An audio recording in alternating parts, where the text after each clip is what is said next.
إن الحمد لله نحمده ونستعينه ونستغفره ونعوذ بالله من شرور أنفسنا ومن سيئات أعمالنا من يهده الله فلا مضل له ومن يضلل فلا هادي له وأشهد أن لا إله إلا الله وحده لا شريك له وأشهد أن محمدا عبده ورسوله صلى الله عليه وعلى آله وصحبه ومن استنى بسنته واقتفى أثره ليوم الدين.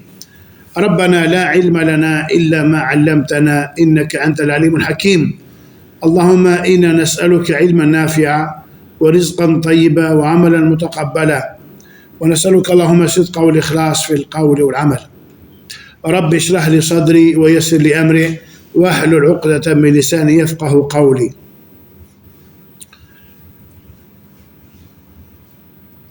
Në mësimin e kaluar arritëm tek fjala e autorit Sheikh Abdurazak El-Bedr, Allahu e ruajt, i cili thot: Profeti sallallahu alaihi wasallam i tha Aliut kur i tha lutë Allahun, thoj Allahumma hdini wa saddidni, o Allah më udhëzo dhe më drejto dhe më oriento.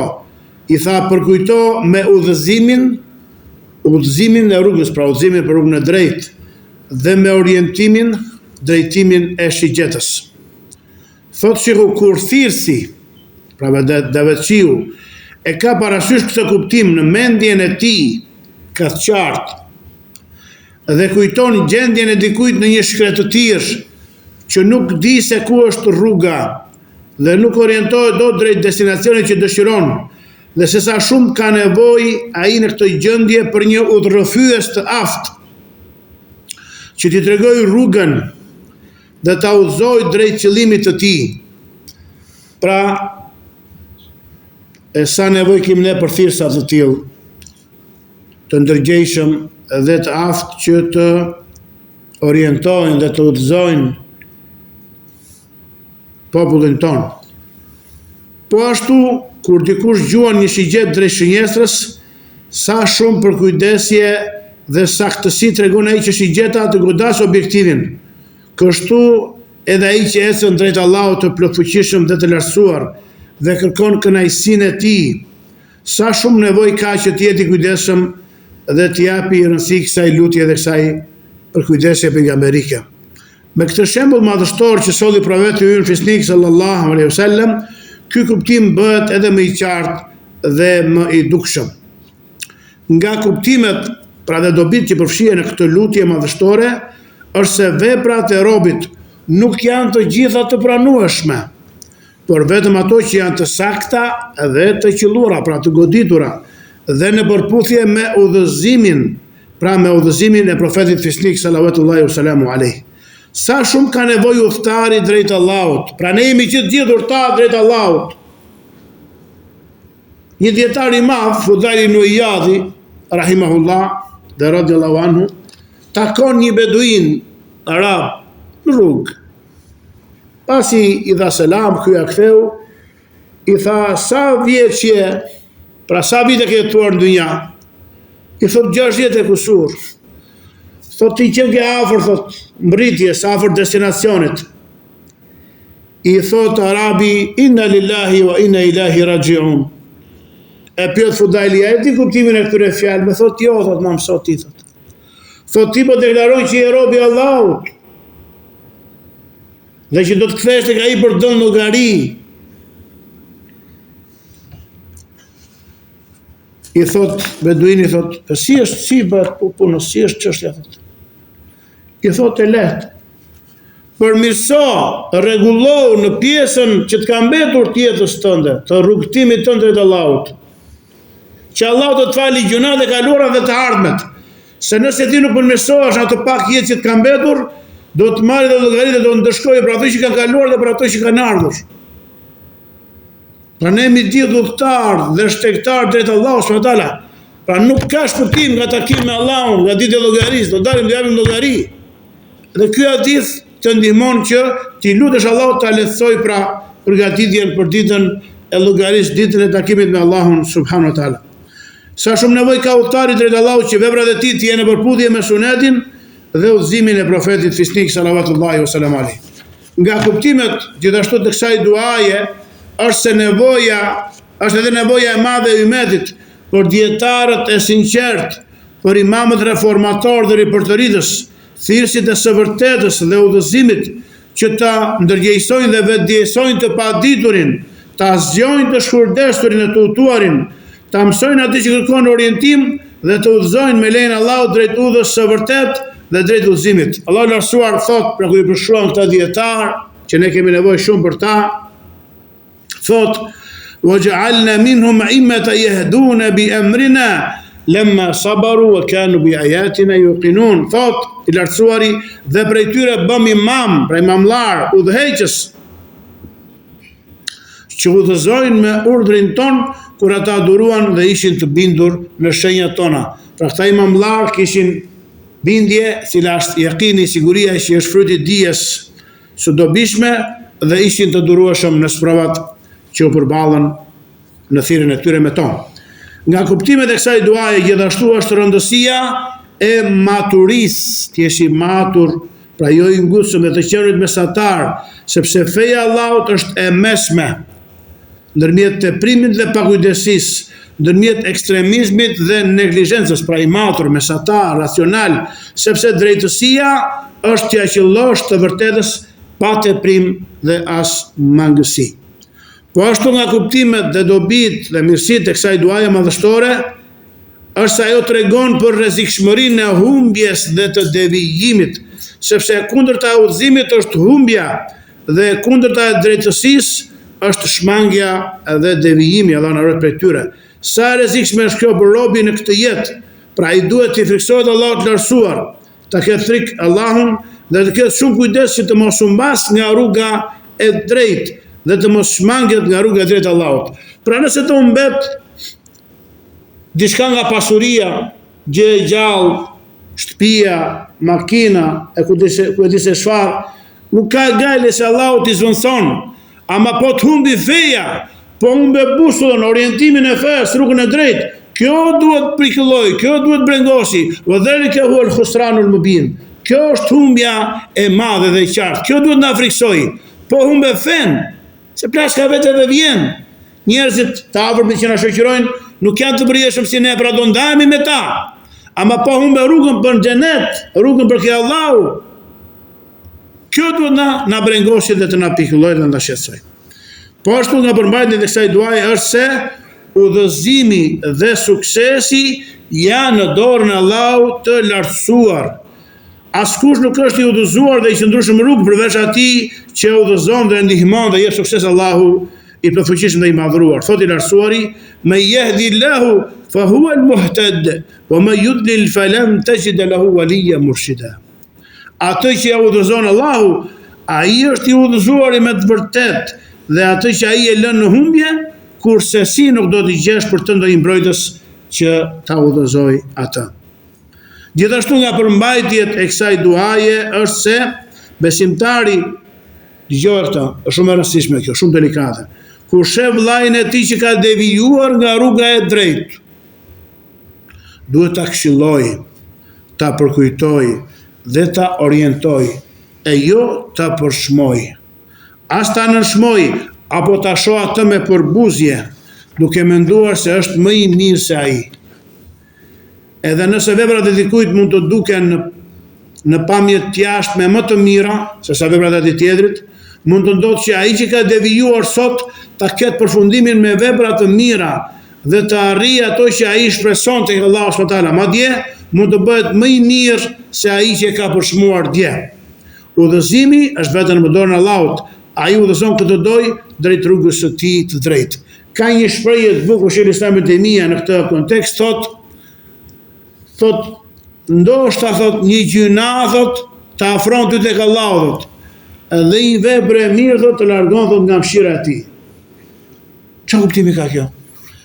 Që robi i bën një gjuna apo 2 apo 3 apo 5, dhe këto i bën breng, i bën pikëllim dhe i bën nxitës që të pendohet ke Allahu subhanahu wa taala dhe të përmirësohet dhe ta mbylli jetën me vepra të mira. Sa që kujton gjunahun çfarë, i mbushën syt me lot, i rrjedhë zemra, pikëllohet,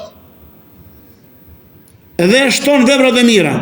Kurse një vepër e mirë që ty të hypën vetja në qef, edhe thua s'ka si unë jam i udhëzuar, unë jam sunni selefi, unë jam i tillë, çfarë? Të hypën vetja në qef dhe vetë kënaqësia, edhe haron që të kthesh ka Allahu me bendim, me istighfar, edhe të devijon pasaj dhe të lakon zemra nga e vërteta. Ndaj kujdes me këto këshilla dhe me këto parime madhështore. Gjithashtu, nga përmbajtjet e kësaj lutje madhështore, është rreziku i madh i thirrësve të devijimit, ata të cilët e largojnë njerëzit nga rruga e drejtë. Ashtu siç njeriu nëse humbet rrugën fizike drejt vendit apo qëllimit të tij dhe takon dikë që në vend që ta udhëzoj e devijon dhe e mashtron, sa shumë do të largohet dhe do të humbas ai në rrugën e tij, ndërsa nëse ai takon ose takohet me dikë që është i sinqert, i ditur dhe udhërfyes i mirë, atëherë me lenin Allahut ai do të shpëtojë nga humbja dhe do të arrijë qëllimin e tij. Pra, ndaj të lutemi, siç na ka mësuar Allahu në Kur'an thotë, "Waj'al lil muttaqina imama."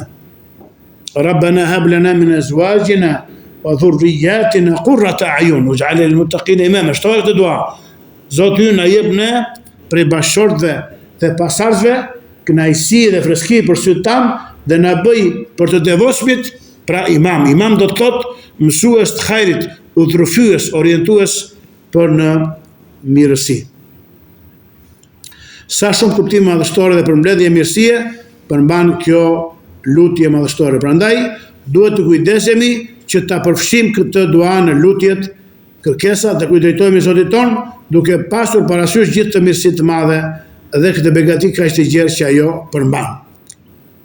Kalojmë sot në hadithin e radhës dhe lutjen e radhës nga profeti Selam, se ai lutej dhe thoshte: "O Allah, përmirësoje për mua fen time, e cila është mbrojtja e çështjes sime." Thoshte që Abdurrazaku transmeton Imam Muslimi në Sahihun e tij, Allahu mëshiroft, nga Abu Huraira radhiyallahu ta'ala anhu se ka thënë: I dërguari Allahu sallallahu alaihi wasallam lutej dhe thoshte: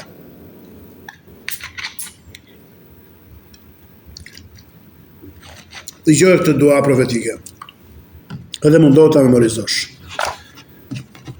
Thoshte: Allahumma aslih li dini alladhi huwa ismatu amri, wa aslih li dunyaya allati fiha ma'ashi, wa aslih li akhirati allati fiha ma'adi, waj'al al-hayata ziyadatan li fi kulli khair, waj'al al-mauta rahatan li min kulli shar.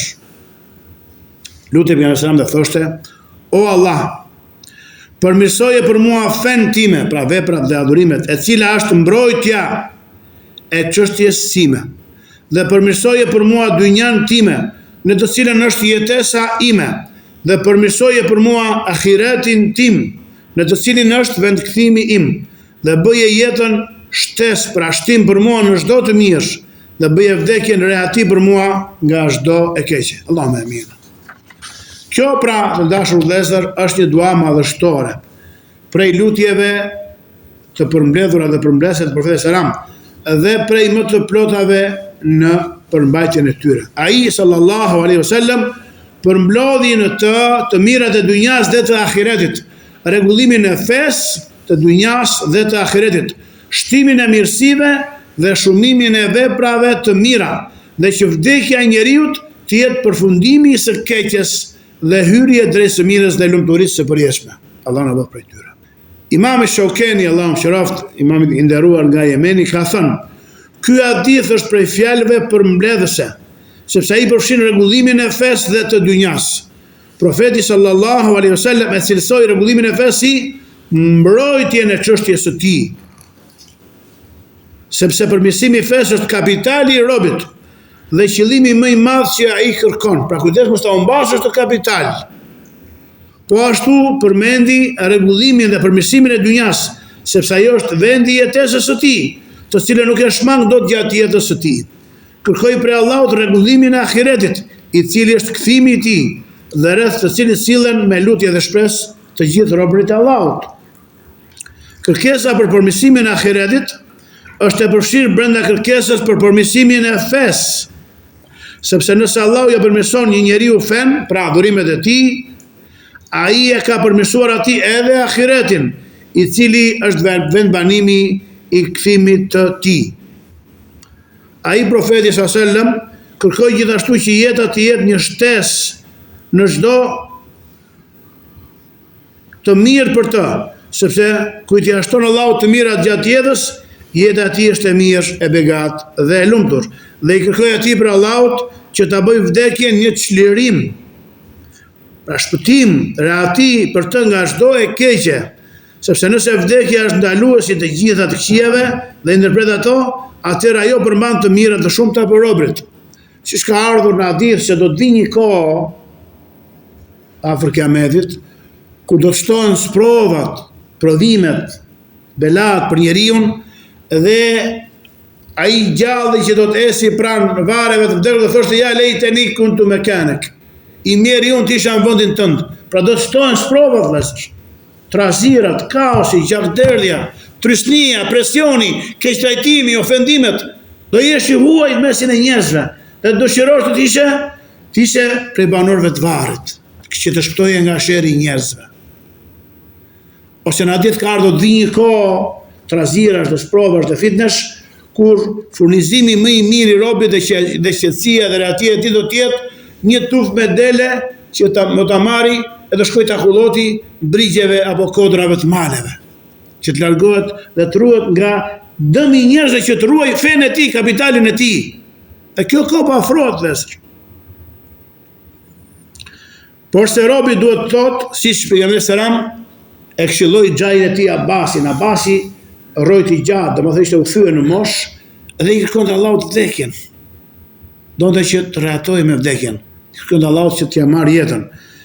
I tha o Abbas, nëse me do mos duhet lutesh, në pleqëria e thellë, i thot, lutu duke thënë Allahumma hyini ma kanat al-hayatu khayran li wa tawaffani idha kana al-mautu khayran li.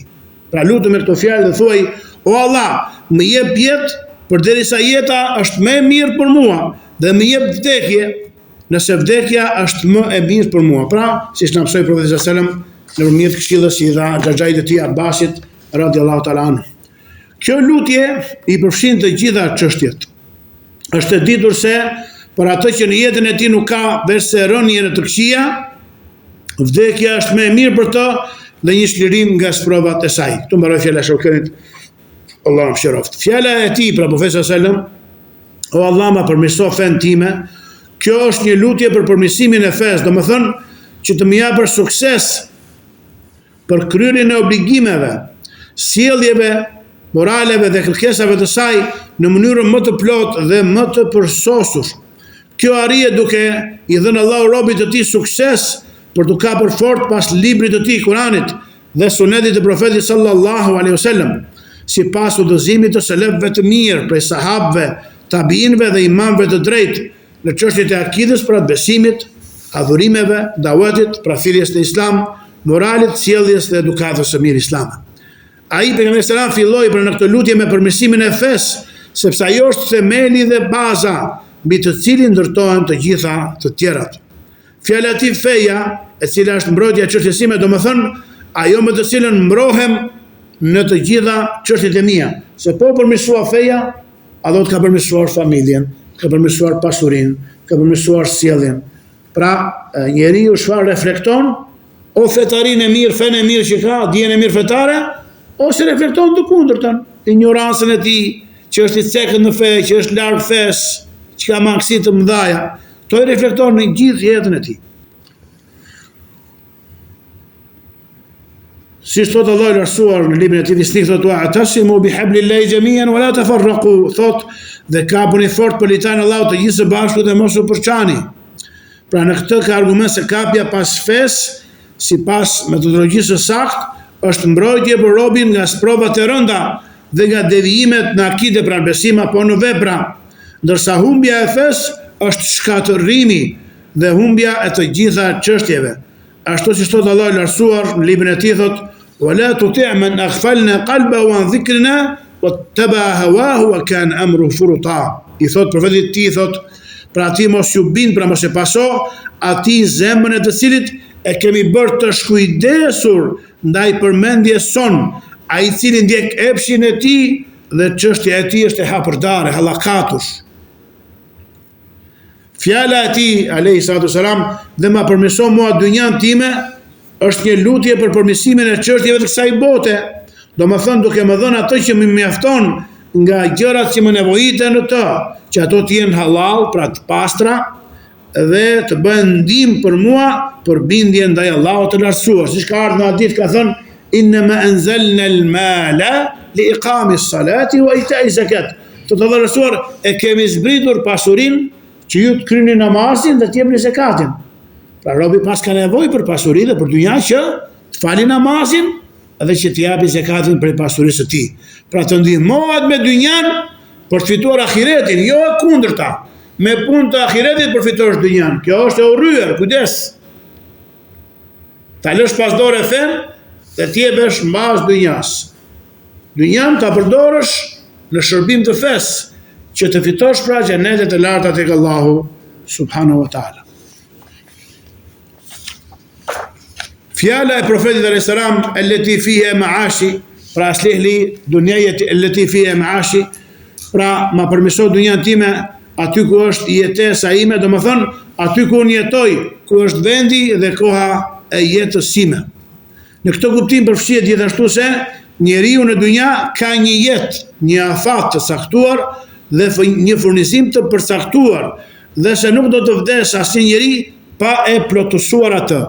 Ndaj ke hadithi i gjatë dhe i bukur i Abdullah Mas'udit thot, pastaj thot Allahu, ka i fëmia që është 120 ditësh në barkun e nënës, dërgon melekun, i cili frynë të shpirtin dhe urdhërohet të shkruaj 4 gjëra. Të shkruaj çfarë jetëgjatësinë e tij dhe furnizimin e tij, pastaj punët e tij, pastaj do të jetë i lumtur apo i pikëlluar. Pra sa do të jetosh, risku mbrapa do të pasojë. Ke mbrapa riskun. Daj mosu të shkruar që në barkun e nënës, në ballë, 120 ditë që ishin në barkun e nënës, 4 muaj. Pse shqetësohesh për riskun ti? Ti shqetësohu për fen Allahut, për atë që e krijuar, për namazin, për agjërimin, për zakatin, për shtyllat e fesë, për urdhëresat e Allahut. Risku vjen nga mbrapa. Si të pason nga mbrapa kush hija jote? A ke dyshim ti se hija të vjen nga mbrapa jo? Atëre kështu mos dysho edhe për riskun të atë. Vetëm kujdes që ta fitosh halal, të jeti pastër dhe ta përdorësh aty ku kënaq Allah subhanahu wa taala, pra ku të ka urdhëruar ai që fitosh pra xhenetet e larta. Fjala e tij alayhi salam waslih li akhirati, dhe ma përmirëso mua ahiretin tim, pra botën time tjetër. Kjo është një lutje për përmirësimin e botës tjetër. Përmirësimi i ahiretit bëhet me butësi prej Allahut dhe me dhënien sukses prej tij, që njeriu të jetë i sinqert në adhurim dhe bindje, të ketë një përfundim të mirë dhe të fitojë lumturinë e përhershme dhe të përjetshme në xhenetet e larta. Allah na bëf prej tyre. Fjala e tij alayhi salam allati fiha ma'adi, aty ku është kthimi im, nga u dubuam ne. Ku krijoi Ademi alayhis salam për të parë? Ishte në xhenet, xheneti Adem. Pra është banesa e parë, u dubua për në dynja që të përgatitet për të rikthyer në banesën e parë. Pra kjo vend kthimi im, domethënë që kemi qenë një herë aty. Pra ne nuk jemi të huaj, jemi mysafir, jemi kalimtar në tokë. Ne kujdes nga ata që e marrin tokën, që harrojnë vdekjen dhe mendojnë se duke mohuar botën tjetër, duke mos u përgatitur për botën tjetër, mos u bëj si ata. Vend kthimi yt është xheneti inshallah, duhet të punosh për të. Mbjellësh në dynja që të korrësh, pra dhe të ndërtosh banesën tënde në xhenet inshallah taala. Thot aty ku është vend kthimi im dhe koha kur do të rikthehem tek Allahu i plotfuqishëm dhe i lartësuar. Siç thot i lartësuari në librin e Fisnik thot li yajzi alladhina asa'u bima 'amilu wa yajzi alladhina ahsanu bil husna. Allah është drejt. Çfarë thot? Ashtu që ai t'i shpërblej ata që kanë punuar keq për atë që kanë bërë dhe t'i shpërblej ata që kanë bërë mirë me më të mirën. Kush është al-husna? Është xheneti. La ilaha illallah. Me bukura, me mira, me përsosura. Çfarë thot? Wal akhiratu khairun laki min al-ula wa la sawfa yu'tika rabbuka fatarda. Dhe ahireti është më i mirë për ty se kjo jeta e parë. Dhe ty Zoti do t'japi dhe ti do të kënaqesh o Muhammed. Fjala e tij alayhi salam وجعل الحياة زيادة لي في كل خير. Dhe bëje jetën një shtim për mua në çdo mirësi, në çdo hajër. Domethënë, bëje zgjatjen e jetës sime një mundësi për të bërë më shumë vepra të mira. Si në fjalë, ashtu dhe në vepra. Kjo tregon se zgjatja e jetës së një besimtari është një mundësi për të, një shans për shtimin e punëve të mira dhe të bamirësive. Jo me shtu zerot në bank, me shtu katet ke vila, me shtu tokat, e me shtu plaçkën e me shtu fëmijën. Jo, të shtosh punët e mira. Ndaj për mesëram çfarë thot? Tube limen tale umruhu wa hasuna amalu. Tube, lumë thot, ai thot që ka jetë gjatë e punë të mira, dhe mira ai që ka jetë gjatë e punë të këqija. Mos shiko sa kohë, sa vjeç ka rrotë një burr plak apo një gra plak. Po shif veprat e tij. Nëse është burr plak dhe është që beshon Allahun me adhurim dhe falet dhe zbaton urdhërat, thot lum për atë, mashallah. Jetë e gjatë e punë të mira. E nëse çfarë është jetë gjatë e punë keq, atëre mirë për atë. Edhe mos përjaso me të, edhe kërkoj Allahu strehim nga i shembull i tillë. Fjala e tij alayhis salam, waj'al al-mauta rahatan li min kulli sharr. Dhe bëje vdekjen çfarë reati për mua nga çdo e keqe. Domethënë o Allah, bëje vdekjen time dhe largimin tim nga kjo jeta e kësaj dynjaje, shpëtim nga sprovat, nga belat, nga telashet, nga gjunahet dhe nga shujdesja në adhurimin tënd. Kjo tregon se dynjaja për të mirët është një vend lodhi dhe përpjekje, mundime. Dhe se reatia e vërtet vjen vetëm me vdekjen, nëse njeriu vdes në fe dhe me vepra të mira. Besimtari e gjen kulmin e çlodhjes, e kënaqësisë së tij të plot dhe shpëtimin e vërtet kur takon Zotin e tij të plotfuqishëm të lartësuar dhe merr shpëblimin e tij të merituar nga Allahu dhe kënaqësinë e tij të përhershme. Prandaj ka thënë pejgamberi në hadithin që përsërit Imam Muslimi ka thënë ad-dunya sijnul mu'min wa jannatul kafir. Dynjaja është burgu i besimtarit dhe xheneti i kafirit, jo besimtarit. Pra ti je në burg. Ndaj lusë Allahun që ta bëj çfarë? Vdekjen rahatan lana jamian min kulli shar. O Allah, bëje vdekjen tonë reati, dhe shlirim dhe shpëtim për ne nga çdo gjë e keq. Amin. Për këtë është pyetur Imam Ahmed ibn Hanbal, Allahu mëshiroft. Aleikum salam. Është pyetur kur ai gjen robi kënaqësinë dhe shijen e reatis, ka thënë kur të vendos hapin e parë në xhenet. La ilaha illallah. Edhe njerëz.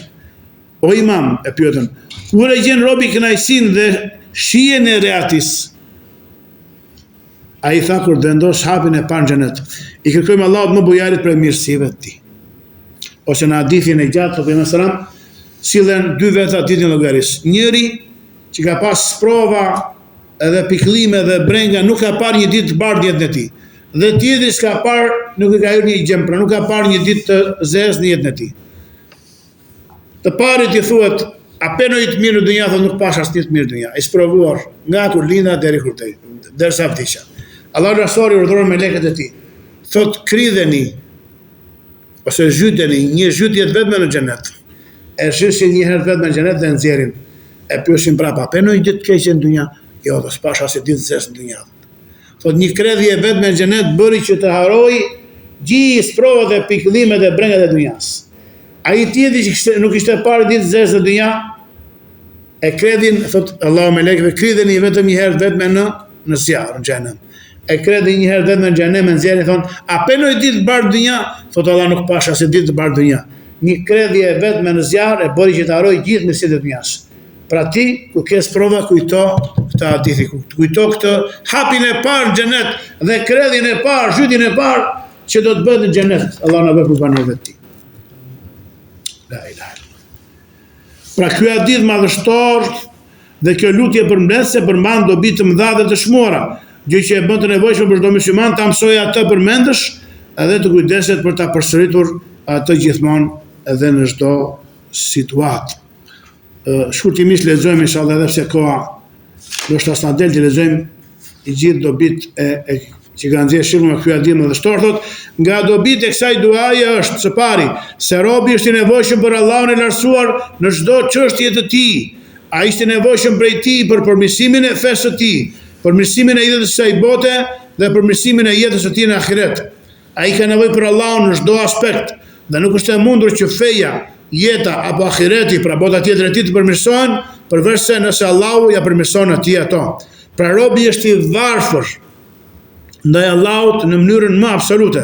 Thotë i lartësuari: "Ya ayyuhan nas antumul fuqara'u ila Allah, wallahu huwal ghaniyul hamid."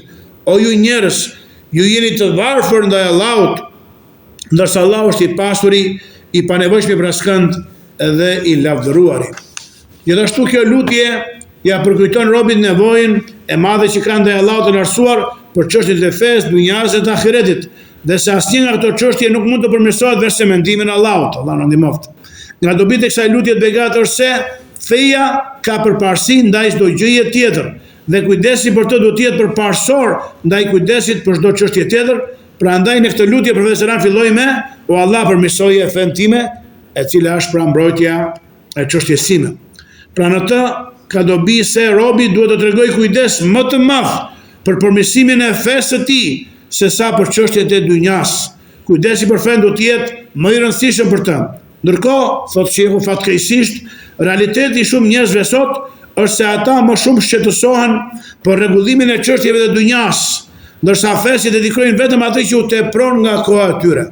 Pjesa më e madhe e kohës së tyre shpenzohet për rregullimin dhe përmirësimin e dunjas. Dhe nëse u mbetën ndonjë pjesë e vogël kohe, atëherë ata e përdorin atë për fen.